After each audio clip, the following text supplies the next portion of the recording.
is Jamie Manné, and I'm the Deputy Director at Marciano Art Foundation, and we are standing in the theater gallery here at the foundation.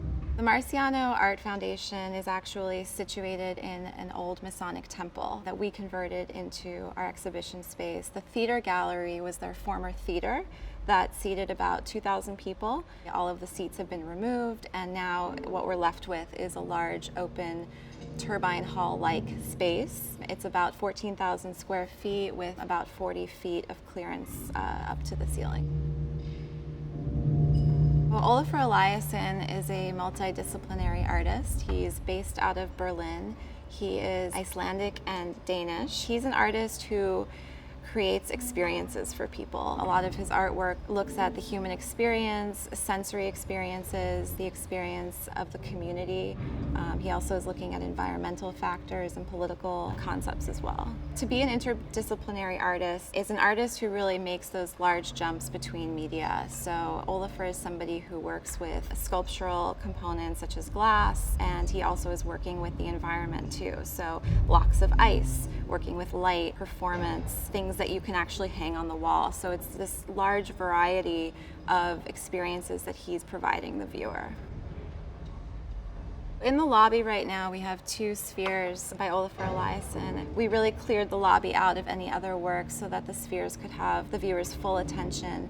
And the light that emits from the spheres and reflects off of its surfaces is actually shown throughout the rest of the lobby, and so it creates these lines and these lights and colors that reflect off of the walls, and it really changes the entire space. And so as people enter into the building, you're already experiencing that sort of changed sensory experience.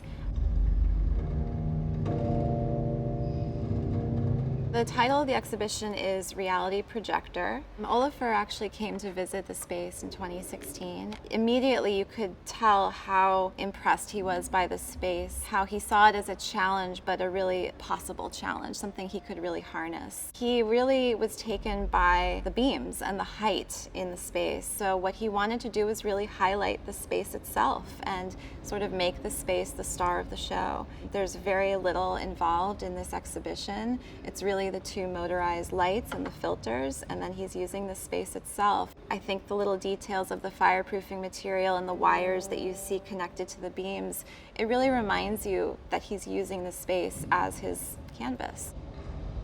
This is really a culmination of a lot of different interests that he has, but specifically speaking to the history of light and space here in Southern California, but also looking at the history of cinema and film in the area. The actual installation in the theater consists of a screen that we were able to purchase from a studio nearby, and we were also able to get access to filters that are used by Hollywood studios commonly in films.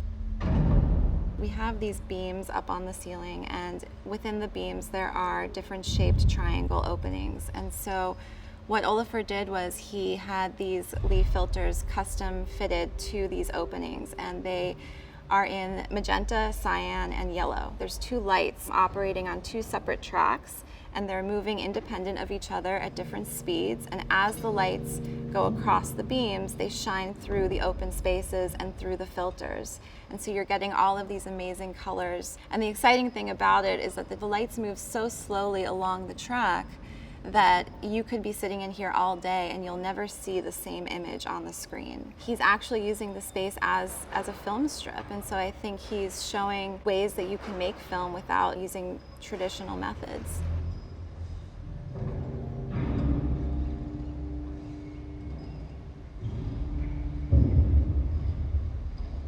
What you're hearing is actually the first sound component that Olafur has ever used in one of his installations like this. And what it is actually a recording that he did with a good friend of his, Jonsi, from the band Sigur Rós. And they recorded themselves moving a piano across the floor and then playing with different objects in the interior of the piano. And so it's sort of this experimental sound. You're not really sure what it is. It's very sort of mysterious. The history of this space is really something that was interesting to Olafur too, is the fact that this was a theater. This was where performances were put on, and so he's considering the history of this particular space, the history of light and space in the region, the history of film in the region, and sort of bringing that all together, but in his own language, where he is asking the viewer to think about space, to think about architecture and history and the human experience. For this particular exhibition, it's really material-less. So with that in mind, he really wanted to keep the space clean and open so that the focus is on your experience, and the focus is actually on you. Without you, the piece doesn't exist.